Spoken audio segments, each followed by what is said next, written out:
오늘은 고린도 전서에 관해서 말씀을 나누는데 로마서 읽으셨나요? 네, 읽으신 것 같네요.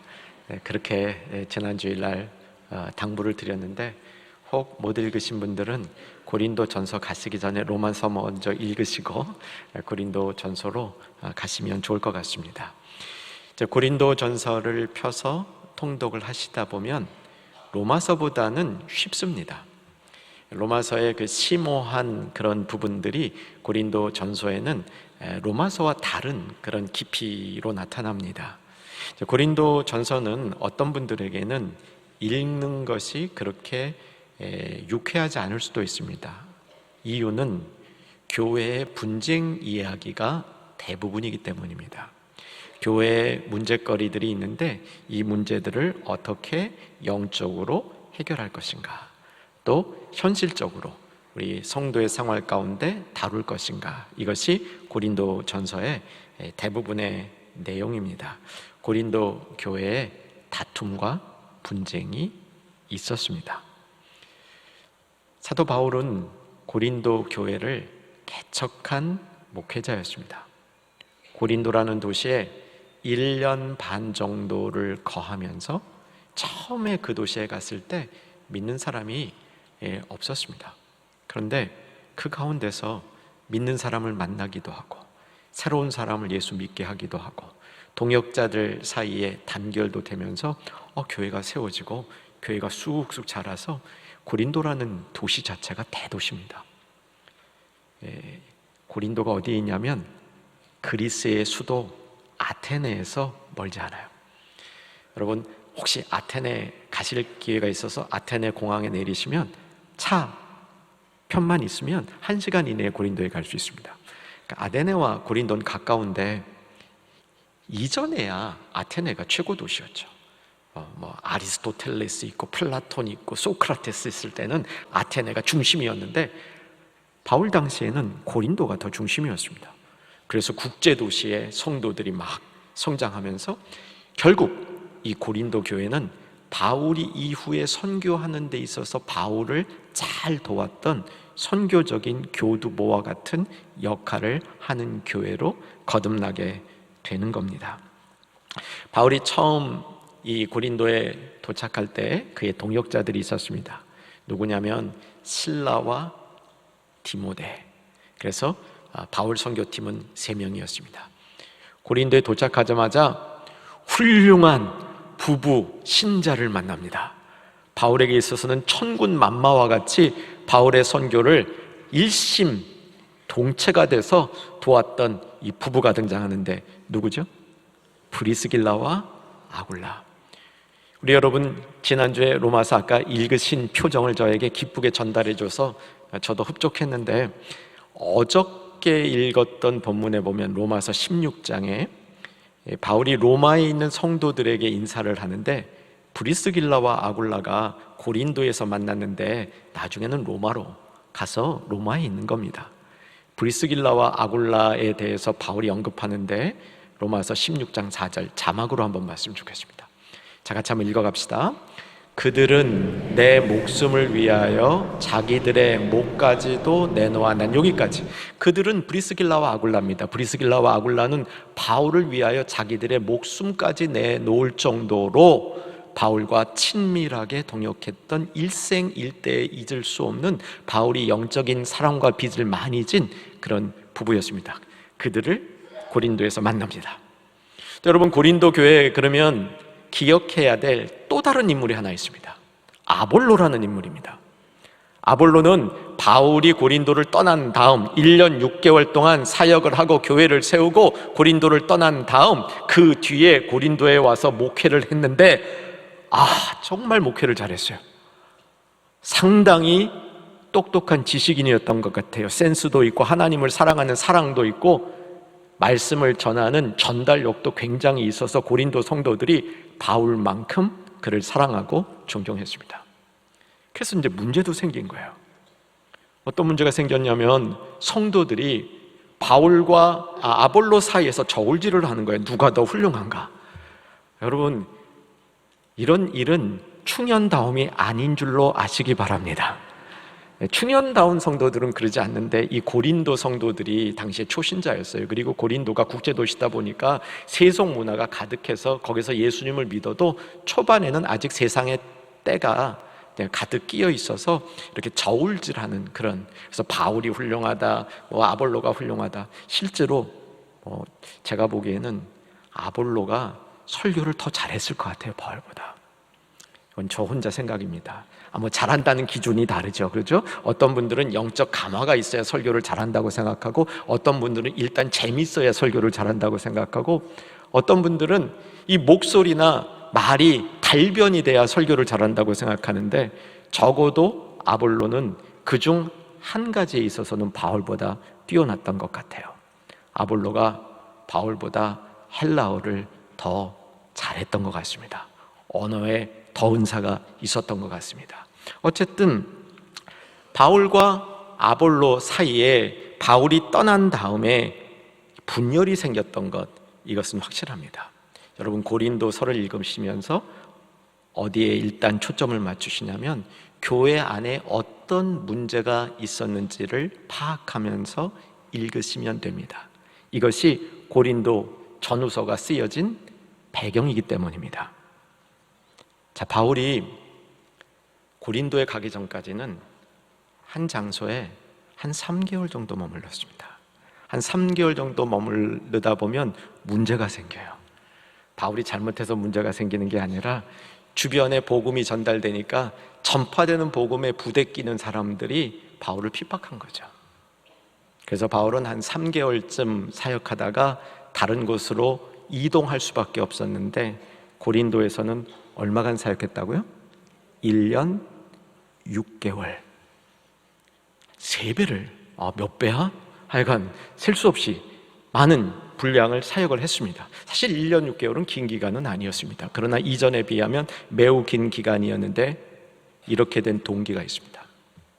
사도행전에 보면 중요한 사건이 있었는데, 바울이 고린도에서도 핍박을 받자 실망하고 떠나려 하는데 계시를 받았습니다. 하나님이 바울에게 직접 말씀해 주신 거예요. 뭐라고 말씀하시냐면, 이 성에, 고린도 성입니다, 이 성에 내 백성이 많음이라. 그 많은 백성을 네가 두고 어디 갈 거냐, 이런 도전이었습니다. 근데 이게 왜 놀라운 일인지 아십니까? 하나님이 내 백성이라고 이야기한 사람들이 유대인이 아니라 이방인이었다는 거예요. 하나님이 이방인도 내 백성이라고 선포하는 첫 자리인 거예요. 바울이 거기서 깨닫는 겁니다. 유대인에게 먼저 복음을 전하려다가 유대인이 거부하면 이방인에게 전하고 떠났는데, 그게 아니구나, 하나님 백성 안에 이방인들도 있구나 하면서 고린도에서 유대인, 이방인 가리지 않고 전도를 하다 보니까 대상이 많아졌잖아요. 그러다 보니까 교회가 막 크기 시작한 겁니다.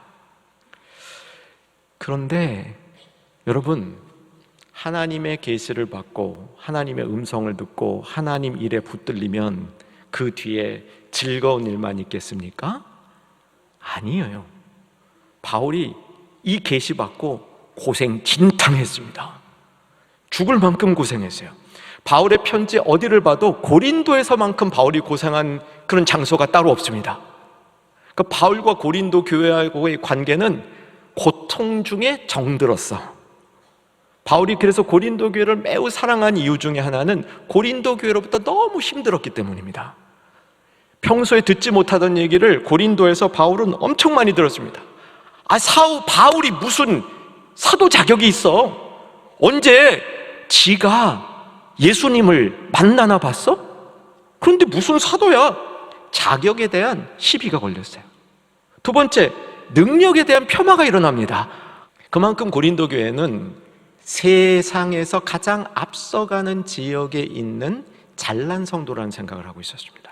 그래서 바울은 우리들 목회자로서 수준에 안 맞는 부분이 있었다, 이렇게 폄하를 한 거죠.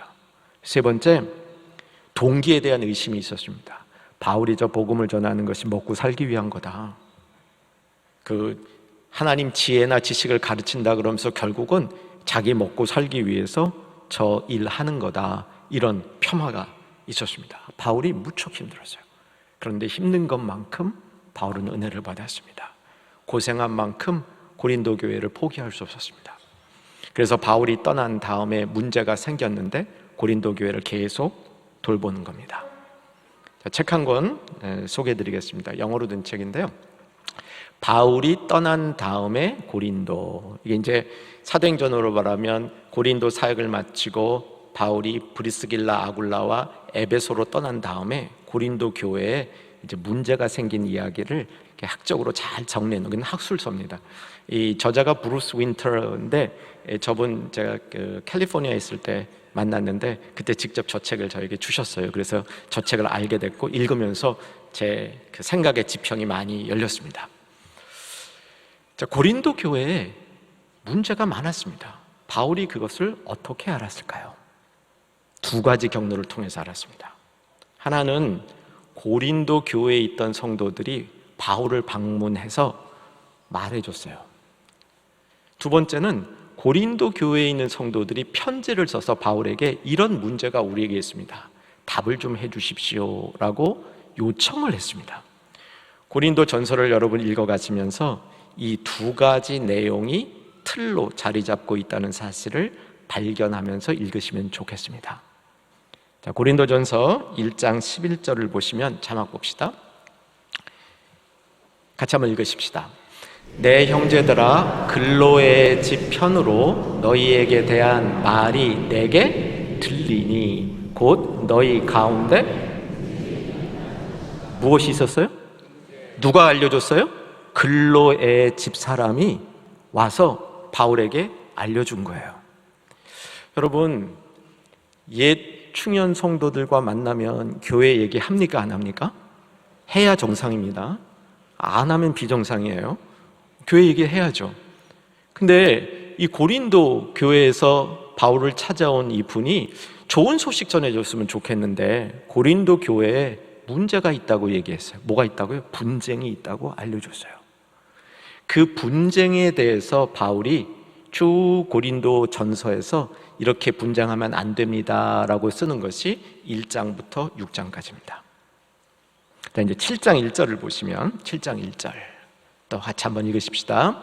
너희가 쓴 문제에 대하여 말하면 남자가 여자를 가까이 함이 좋으나. 이게 이제 잘 보셔야 돼. 이게 앞부분에 집중하셔야 돼요. 너희가 쓴 문제. 쓴 문제라는 게 뭐예요? 편지로 써보냈다는 거예요. 거기에 구체적으로 이제 그 남자 여자 이런 문제를 다루어 달라고 요청을 한 겁니다. 그래서 바울이 답을 하는 거예요. 자, 제가 고린도 교회를 여러분 고린도 전서를 읽는 게 그렇게 재미없을 수도 있다고 말씀드렸습니다. 이유는 당시의 교회의 문제들을 이렇게 소상히 다루고 있기 때문에 우리에게 적용점이 그렇게 많지 않습니다. 그래서 그것을 감안하면서 읽으셔야 됩니다. 자, 이제 아주 간략하게 요약해 드릴게요. 당시의 고린도 교회에서 바울에게 이런 문제를 좀 다뤄주십시오 라고 편지로 요청했던 자기네 사이에 있었던 어려움은, 첫째가 우상의 제물로 드려진 음식을 먹느냐 마느냐. 이제 주님 오실 때가 됐는데 결혼을 해야 되냐 안 해야 되냐, 이런 문제들이었어요. 예배에 관련된 문제 가운데는 여자들이 예배를 드릴 때 머리에 뭐를 쓸 거냐 안 쓸 거냐, 천주교에서 쓸 거냐 안 쓸 거냐, 이런 문제들을 그런 문제들에 대해서 질문을 했습니다. 또 성찬에 관해서 질문을 했는데, 당시에 예배를 드리고 나면 성찬을 했는데 이게 성찬이 이 충영교회 성찬보다 더 떡이 컸어요. 여러분, 우리나라 교회 중에 성찬용 떡 중에 우리 교회 떡만큼 충실한 떡이 없는 줄로 아시기 바랍니다. 매우 충실합니다. 근데 그 당시에는 그 떡이 이제 더 컸는데, 그러다 보니까 배고픈 분들이 그 떡을 2개씩 집어 먹는 거야. 여러분, 성찬에 이렇게 우리 배찬이 되고 있는데 어떤 분이 하나만 가져가는 게 아니라 왕창 가져가. 그래서 그게 왜 가져가냐? 배고파. 그래서 가져가. 그러니까 옆에 사람이 볼 때 그러면 안 돼 뭐 이러면서, 또 어떤 사람이 볼 때 야 배고프니까 나도 뭐 이러면서 하여간 교회 분쟁이 된 거예요. 그런 양상의 분쟁이 생긴 겁니다. 은사의 문제도, 예배 드릴 때 방언하는 게 옳으냐 아느냐, 이런 게 이제 고린도전서를 읽으면서 여러분이 다 만나게 될 그런 내용들입니다. 자, 그런데 고린도전서에서 맨 마지막으로 다룬 문제가 뭐냐면 부활에 관한 문제예요. 여러분, 부활을 믿으십니까? 저는 충현 가족들이 부활을 다 믿는다고 믿습니다. 부활을 믿지 않으면 우리의 신앙은 의미가 없는 거죠. 우리의 신앙은 결코 견고해질 수가 없습니다. 근데 고린도전서의 맨 마지막 문제가 뭐냐면 부활에 관련된 문제였어요. 부활을 믿는 게 옳으냐 안 믿는 게 옳으냐, 이 얘기 아니에요. 당연히 믿어요. 그런데 질문이 뭐였냐면, 제가 부활을 믿습니다. 여러분처럼 부활을 믿습니다. 그런데 내가 부활한 다음에 내가 갖게 될 부활의 몸이 이 세상을 살아갈 때 이 육신하고 어떻게 다른 겁니까? 여러분, 이 질문 해보셨어요? 대부분 안 해보셨을 겁니다. 그냥 그때 되면 뭐 좋은 거 생기겠지. 그렇죠. 그런데 그게 그냥 순수한 믿음일 수도 있지만 어쩌면 부활 신앙에 대해서 우리가 크게 관심이 없다는 뜻일 수도 있어요. 정말 부활에 대해서 관심이 내가 있다면, 그래, 죽은 다음에 내가 부활하면 나 어떻게 되는 거야? 성경 보니까 오늘 말씀 본 대로 신령한 몸, 영의 몸, 44절 써 있잖아요. 신령한 몸, 영의 몸, 이런 게 있는데 이게 도대체 어떤 거야? 내가 지금 살아가고 있는 내 몸하고는 어떻게 다른 거야? 여러분, 자신의 몸에 시간 많이 들이시죠? 가꾸는데도 시간 많이 들이고 건강 유지하는데도 시간 많이 들이죠? 한때 기독교 문화 가운데는 너무 몸을 학대하는 게 문제였습니다. 그런데 요즘은 너무 몸을 아끼는 게 지나친 그런 경향이 있어 보입니다. 그러면 내가 살아있는 동안 내 이 육신과 부활할 때 얻는 몸은 어떤 관계일까요? 궁금하지 않으세요? 고린도 성도들도 그게 궁금했습니다. 그래서 바울에게 질문한 거예요. 이게 고린도전서 15장 35절입니다. 한번 여러분 피시기 바랍니다. 본문보다 조금 위인데 35절. 자, 같이 이제 성경 가지고 읽겠습니다. 읽으십시다. 누가 묻기를 죽은 자들이 어떻게 다시 살아나며 어떠한 몸으로 오느냐 하리니. 그래서 36절서부터 38절까지 답을 해주는데 이 내용은 조금 복잡해요. 제 말씀 들으는 게 나아요. 자, 저를 보시고요. 씨를 뿌리듯이 심는데, 거기서 씨하고 씨에서 비롯된 생명이지만 씨의 모양과는 다른 형체의 식물이 크게 자란다. 이것이 우리가 이 땅에 있는 몸과 부활했을 때 얻을 몸의 차이를 보여주는 유비다. 이렇게 바울이 설명하는 겁니다. 이해가 되셨습니까? 될 듯 말 듯 하시죠? 될 듯 말 듯 할 것 같아요. 자, 심는데 살아나는 거예요. 첫째, 심는데 살아나요. 근데 이 심는 과정이 어떻게 보면 죽는 거야. 그러니까 부활을 의미하는 거예요. 죽는데 살아나, 부활을 관련 있는 겁니다. 이 땅에 죽어 뿌려질 이 육신의 몸을 씨앗이라고 비유하고 그 씨앗으로부터 아주 멋진, 더 좋은, 더 화려하고 더 힘 있는 그런 식물체가 자라는 모습을 이 땅의 몸과 육신의 부활체를 이렇게 비유해서 바울이 설명해 주고 있는 겁니다. 이 둘 차이에는 연속성과 또 놀라울 정도의 발전, 변형이 생긴다는 사실, 이게 핵심입니다. 자, 다음 질문 한번 더 드려볼게요. 여러분, 부활하신 예수님을 제자들이 알아봤습니까? 못 알아봤습니까? 못 알아봤다는 사람도 있고 알아봤다는 사람도 있고, 두 종류의 답이 있어요. 고린도 교회 같은 분쟁이 생겼습니다. 알아보기도 하고 못 알아보기도 했어요. 부활하신 예수님이 어떤 사람의 눈에는 보였고 어떤 사람의 눈에는 안 보였어요. 근데 부활하신 예수님의 형체가 지상에 살던 예수님의 그 모습하고 전혀 다른 모습이었습니까? 아니었잖아요. 같은 모습이었는데 못 알아본 거야. 왜? 영광, 그 안에 있는 멋짐, 이런 것 때문에 부활하신 예수님을 어떤 사람은 못 알아봤어요. 근데 알고 보니까 그 다음에 부활하신 예수님이 지상에 계실 때 같이 계셨던 그 예수님인 것을 알고 느끼고 감지하게 됐다는 겁니다. 이게 우리에게도 일어날 일이라는 것을 가르쳐주고 있는 겁니다. 이게 지금 본문에서 얘기하고 있는 신령한 몸, 영의 몸, 이것이 이전에 있었던 육신의 몸에 연속선상이 있는데 그것 위에 활력과 영광과 능력으로 채워진다. 야, 멋지지 않으세요?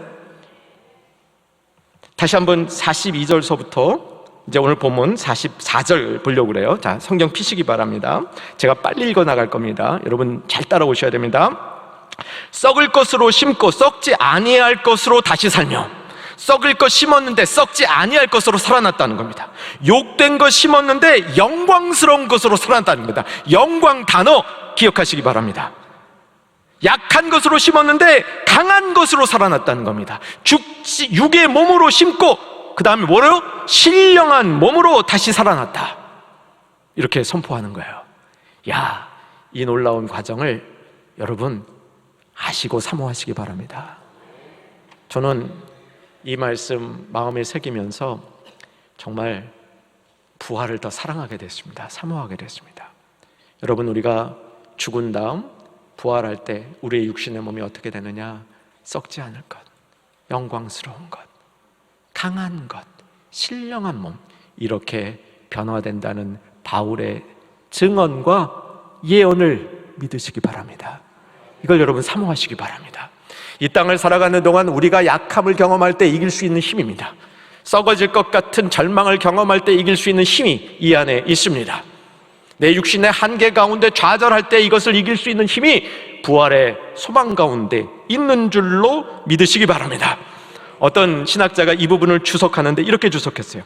현재의 몸은 썩기 쉽고 욕됨과 무능력이 특징이고 육에 속한 것으로 활력을 얻습니다. 예를 들면 음식을 먹고 세상의 가치에 따라 좋은 것을 가질 때 몸이 활력을 갖게 됩니다. 엔돌핀 나올 때 활력을 갖게 되는 것 같아요. 그런데 부활체는 그리스도의 몸과 같이 될 것이며 그 몸의 그 자체 속에 생명의 활력과 영광과 능력으로 충만할 것이다. 저는 이 주회를 사랑합니다. 그리고 이 주회가 저에게 깨달아질 때 정말 부활을 기대하게 되는, 부활과 함께 일어날 일을 기대하는 신앙을 가질 수 있었던 것이죠. 이렇게 생각해 보니까 혹 이 땅에 사는 동안 내 육체 가운데 약한 부분이 있어서 내가 참 싫은 그런 요소가 있으십니까? 예를 들면 어떤 선한 일을 하다가 상처를 받아서 몸에 어떤 상처 같은 거 있는 거 빨리 없어지기를 바라십니까? 부활하면 그런 상처가 없어질까요? 그대로 있을까요? 제 생각엔 있을 것 같아.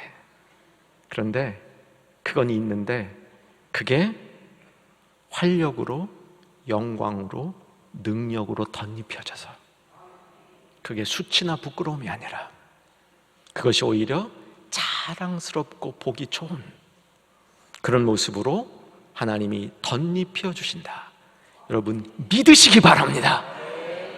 그래서 우리는 부활의 소망을 갖고 살아가는 겁니다. 바울이 부활에 대해서 설명할 때 고린도 전서 15장에서는 훨씬 깊은 곳, 부활이 있다 없다의 변증이 아니라 부활의 몸이 어떻게 바뀌는가를 정확하고 생생하게 보여줌으로 성도들로 하여금 부활을 사랑하고 기대하면서 살도록 힘을 돋아 주었다는 사실을 우리가 기억할 수 있기를 바랍니다. 여러분, 부활하신 예수님을 이렇게 막 멋지게 변하니까 사람들이 못 알아본 부분이 있잖아요. 그래서 여러분도 저도 부활 이렇게 탁 하면 그 모습이 정말 아름다울 거예요. 기대하세요. 아, 내가 이렇게 멋있구나 라는 것을 부활하는 순간 경험할 거예요. 그럼 딴 사람이 이렇게 멋있어진 걸 못 알아보면 어떡해? 알아본단 말이에요. 잘 안 믿어지시는 것 같은데 여러분 제일 잘생겼다고 생각하는 남자분들, 남자 배우 누구예요? 우리 여자분들, 여자 배우 누구예요? 어떤 인종이든 누구세요? 그 사람보다 더 멋있어질 겁니다. 제가 약속드려요. 성경에 써 있거든요. 뭐라고요? 활력과 영광과 능력으로 덧입혀져. 그래서 신령한 몸, 영의 몸이 된다는 거예요. 제가 LA에서 목회할 때 결혼 주례를 할 때였습니다. 이제 뭐 요즘은 이제 한국에서도 그런 식으로 결혼하는 예배가 있는데 우리 교회에서는 안 그러죠. 예배 전에 신랑 신부 어머니가 이렇게 쭉 두 분이 들어오셔서 초에 불을 붙이세요. 그러면 예배가 시작이 됩니다. 사회자가 없기 때문에 그렇게 딱 붙이면 주례하는 제가 등단을 해야 돼요. 근데 그날 결혼식에 신랑 어머니는 제가 섬기던 교회 권사님이셨고 신부는 타교회 분이었어요. 그러니까 제가 신랑 어머니를 잘 알아요. 근데 안 들어오시는 거야, 신랑 어머니가. 조금 전에 어떤 여자분 두 분이 들어갔는데 누나 같은 분이 들어갔어. 그래서 저는 제 자리에 앉아 있었는데 이게 시작하라고 사인이 오는 거예요. 어머니가 안 들어가셨는데 하고 보니까 어머니가 들어오셨어. 무슨 일이 벌어진 겁니까? 어머니가 꾸미고 나니까 야, 이게 딴 분 같아, 딴 분. 그럼 그런 현상이 있다 없다? 부활체 가운데 나타납니다. 그럼 부활체를 보는 순간 어떤 사람은 그 모습을 인식하지 못할 정도로 멋있게 변하지만 결국 그 사람이 육신의 옷을 입고 있을 때 이전 사람과 연속성이 있다는 겁니다. 자, 이 교훈을 통해서 우리는 어떻게 이것을 우리 신앙에 적용해야 될까요? 이 부활한 이후의 모습은 지상에 있는 동안 우리가 가질 수 없는 부분입니다. 하지만 일부는 누릴 수 있습니다. 전부를 경험할 수 없는데 일부를 누릴 수 있습니다. 이게 천국의 원리입니다. 성도는 이 땅에 사는 동안 천국을 다 소유하지 못합니다. 그런데 천국의 일부를 경험할 수 있습니다. 그 일부를 경험함으로 천국을 더 사모하게 만드는 겁니다. 그리고 사모해서 일어날 천국이 어떤 것인지를 미리 가르쳐주고 그 가르쳐주면 실수가 없는 겁니다. 이게 성경의 원리인 것이죠. 저는 부활한 모습이 어떨 것이라고 바울이 가르쳐주는 이 교훈 가운데는 그 자리에 우리가 지금은 이룰 수 없지만 반드시 이룰 것이며 거기에 그 일부를 이 땅에서도 맛보며 살 수 있다고 도전하는 교훈이라고 믿습니다. 그러면 우리는 이 땅에 사는 동안 어떤 교훈을 마음에 담고 살아야 우리가 죽은 다음에 우리 몸이 어떻게 됩니까? 이 교훈에 대하여, 이 질문에 대하여 바울이 준 그 교훈을 우리 삶 속에 적용하고 사는 것이 될까요? 두 가지로 생각해 보았습니다. 첫째는 우리 몸이 성전이라는 사실을 꼭 기억하시기 바랍니다. 이게 고린도 전후서에서 유독 많이 나오는 교훈이에요. 너희 몸이 하나님의 성전이다. 잘 기억하실 수 있기 바랍니다. 고린도전서 3장 16절 17절 자막 한번 띄워주십시오. 같이 읽겠습니다. 시작. 너희는 너희가 하나님의 성전인 것과 하나님의 성령이 너희 안에 계시는 것을 알지 못하느냐? 누구든지 하나님의 성전을 더럽히면 하나님이 그 사람을 멸하시리라. 하나님의 성전은 거룩하니 너희도 그러하니라. 여러분, 오늘 예배를 듣고 설교를 들으시는 모든 주의 백성들이 내 몸이 하나님의 성전이라는 사실을 잊지 마시기를 주 안에서 소망하며 축원합니다. 정말 이런 내용이 성경에 있다는 거 아실까? 이건 고린도 전서가 아니라 후서입니다. 이번 주에 여러분이 고린도 후서 6장까지 읽으셔야 돼요. 5장에 나옵니다. 우리의 몸을 장막에 비유해. 장막이라는 게 뭐냐면 이스라엘 백성이 광야에서 이동 생활을 할 때 잠시 거쳐 하던 집이 장막입니다. 장막은 이스라엘 백성이 광야 생활을 마치고 예루살렘에 도달해서 성전을 지음으로 장막 생활은 끝나는 거예요. 그걸 뭐에 비유하냐면 우리가 이 땅에 사는 이 몸을 장막이라고 비유하고 하늘에 거할 처소가 있다고 얘기해요.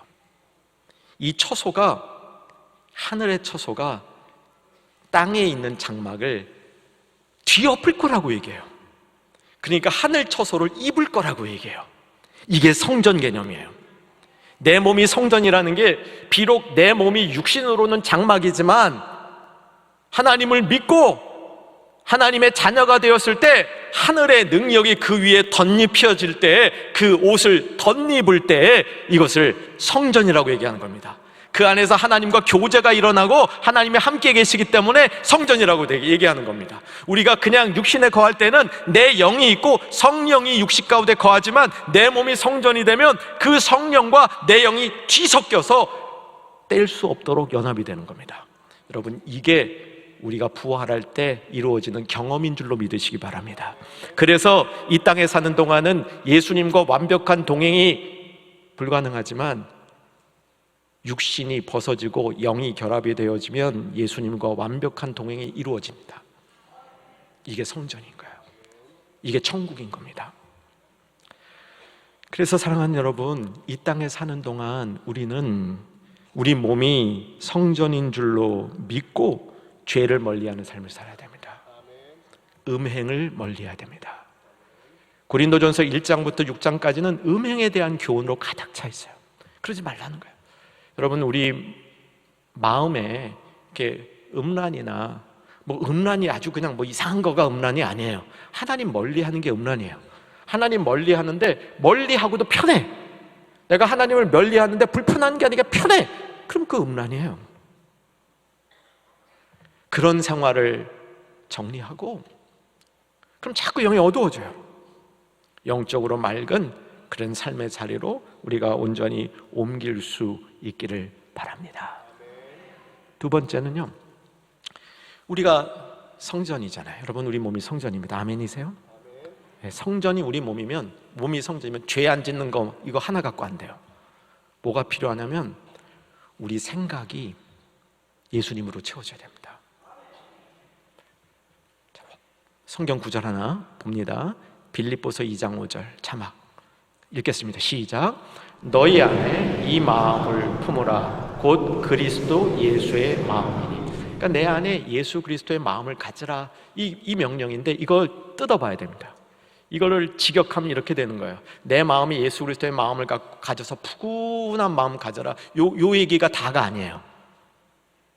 더 강조하는 건 뭐냐면 그리스도 안에 있는 그것을 너도 생각하라 그거예요.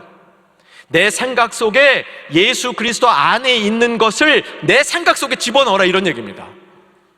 여러분, 이거 잘 분리해서 이 말씀을 받아야 됩니다. 그저 내 마음이 평안해지는 것, 이게 아니에요. 예수 그리스도가 생각하는 방식으로 너도 생각하라, 이 도전입니다. 그러기 위해서 예수 그리스도 안에 있는 그것을 네 마음속에, 생각 속에 담아둬라, 그런 얘기입니다. 이게 우리의 몸이 성전인 사람들이 행할 바입니다. 사랑하는 여러분, 분명한 부활이 있습니다. 부활 때 우리의 몸이, 우리의 존재가 어떻게 바뀔지 고린도 전서 성도들의 의문을 통해서 사도 바울이 명확하게 가르쳐줬습니다. 우리도 이 지식 배울 수 있기를 소망합니다. 이 지식 가운데 부활을 사모하며 부활 때 있을 그 영광의 모습 사모하면서 그 영광을 지금부터 경험해 나가는 저와 여러분 될 수 있기를 주 안에서 소망하며 축원합니다.